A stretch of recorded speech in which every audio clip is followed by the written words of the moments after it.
どんどんいこう。続けていきます。さあ、ここだ。言語機能所見。そして、スクリーニング所見、標準失語症検査、所見のまとめ、生活上のコミュニケーション障害というふうに項目が並んでいます。はい、で、片括弧 G。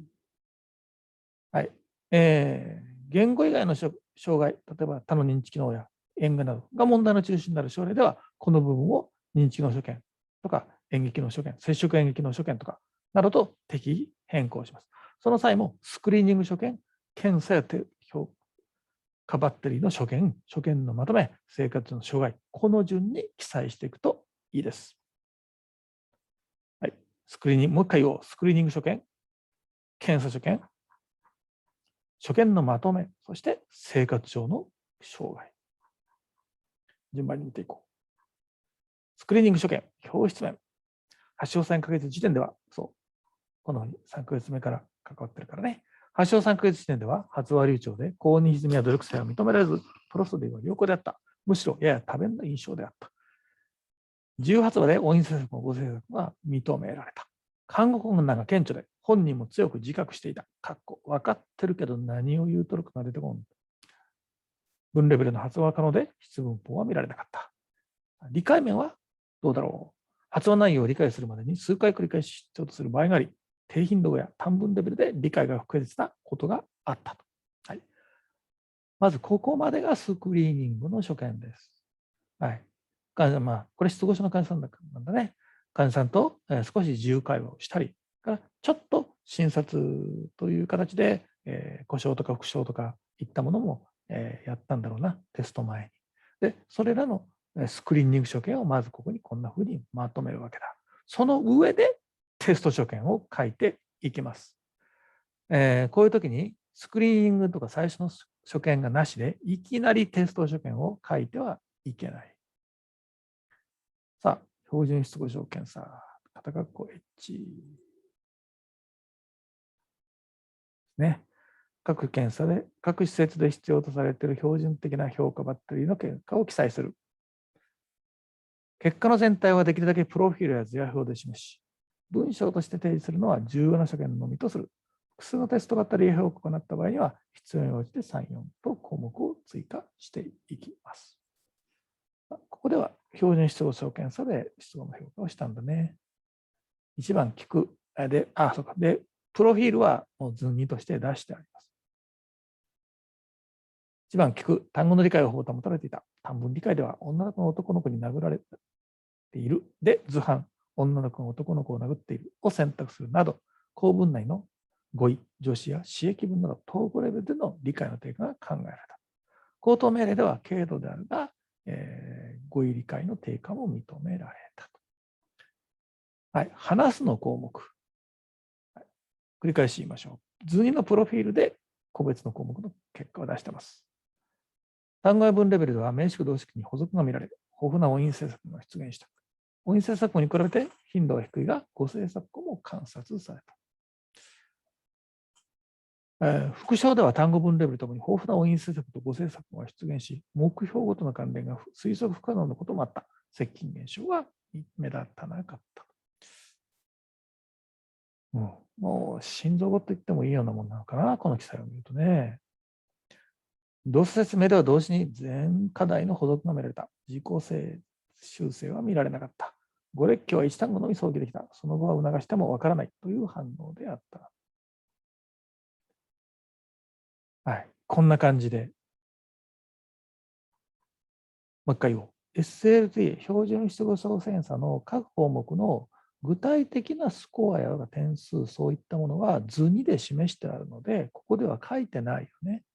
そして、これ、各課題の試行時の結果の特徴とか、その特徴的なご反応とかいったものがまとめられているわけだ。はい、こんな風な報告書にしてほしいですね。そして、所見のまとめ。発話流暢で発語量も多く、音の歪みは全く見られない。プロスディは良好であり、助詞や文法にも誤りは見られないが、豊富な音韻制作や語制作を、また漢語困難により意思疎通の困難がある。調理解は高頻度単語では大きな問題はないが、低頻度単語の語彙理解や統合理解のレベルで困難がある。文字言語の検査項目では視覚的に定義された仮名文字の理解が比較的保たれていたため、漢語における語頭ヒントとして、音声言語より文字仮名提示の方が有効である。以上の所見から語彙理解障害の比較的軽度なウェルニッケ失語と診断した。はい、所見のまとめっていうのはあくまでまとめなので、所見として個別に書かれていたことをもう一回単に繰り返すということはしないようにということだね。そして4、生活上のコミュニケーション障害。これ、先にここの中身見てもらおうかな。運動麻痺は上司にごく軽度見られるというのみであり、普段は病院内で徒歩で頻繁に散策をしている。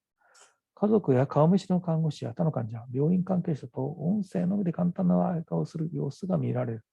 毎週末は自宅へ外泊している。家族の話では、近隣の住民が見舞いに来て訪れるが、会話の成立が困難であり、本人はそのことが苦痛であるとのことであった。大げさな身振りや手振りを伴う多弁や、突然課題の単語に節をつけて歌われるなど、多項的な印象を受ける場面も見られた。しかし、本人は看護が困難であることを自覚して訴え、情けない、馬鹿になった、など自己否定的な発言も多く、良識が保たれていることによる心理面での葛藤があると考えた。また、看護困難による周囲への意思伝達の困難から家族と口論することもあるとのことであり、日常生活のコミュニケーション不良によるストレスが感じられた。本人が訴えることはなかったが、日常生活場面では看護困難に加え、調理会の低下から周囲とのコミュニケーションが制限されていると推測される。家族や友人と手紙のやり取りも行っているが、一文を作成するために数十分を要することもあり、また内容は簡単な文章で大まかな意思の伝達は可能だが、作書と早期困難により、複雑な内容の表現は困難のようであった。これらのことから、本人の日常生活での言語機能の実用性は中度から中重度レベルに制限されていると考えられる。院内では、周囲が本人の言語機能を考慮して接するためにコミュニケーションが比較的保たれていると思われる。しかし、院外での社会生活において死認できる運動麻痺がなく、一見病然と変わらず、流暢に発話する本人の状態は、周囲に以前のと同様のコミュニケーションが可能という誤解が生じる可能性が危惧される。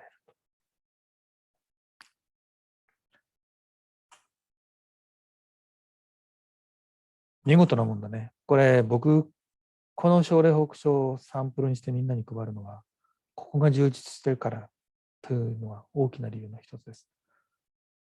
生活上のコミュニケーション障害。これ大事だよね。これが見れなかったら、何のための療法士だっていう感じだよな。